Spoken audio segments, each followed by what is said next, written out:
بات اور ہے، میں مسلمان نہیں ہوں، میں عیسائی ہوں، اور عیسائی جزیہ جمع کراتے ہیں، تو جو مجھے پیسے ملتے ہیں وہ جزیے میں چلے جاتے ہیں، میرے پیسے پھر کم پڑ جاتے ہیں، لہذا بوڑھا ہوں، جزیہ دیتا ہوں، عیسائی ہوں، مجبور ہوں، یہاں پہ رہتا ہوں مسلمانوں کے ملک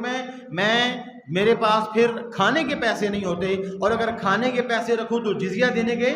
پیسے نہیں ہوتے، اس لیے یوں کرتا ہوں۔ تو حضرت عمر نے سر پکڑ لیا اور کہا کتنے اور بھی بوڑھے تکلیف میں ہوں گے، آپ نے کہا ادھر ہو، اور لکھ دے دیا، جا کے بتا دو۔ عمر کہتا ہے آج کے بعد مدینے میں ہر سفید بالوں والوں کو وظیفہ مل جائے گا، مسلمان ہے تب بھی، مسلمان نہیں ہے تب بھی، سب کو وظیفہ ملے گا۔ بچوں کو وظیفہ دیا، بوڑھوں کو وظیفہ دیا،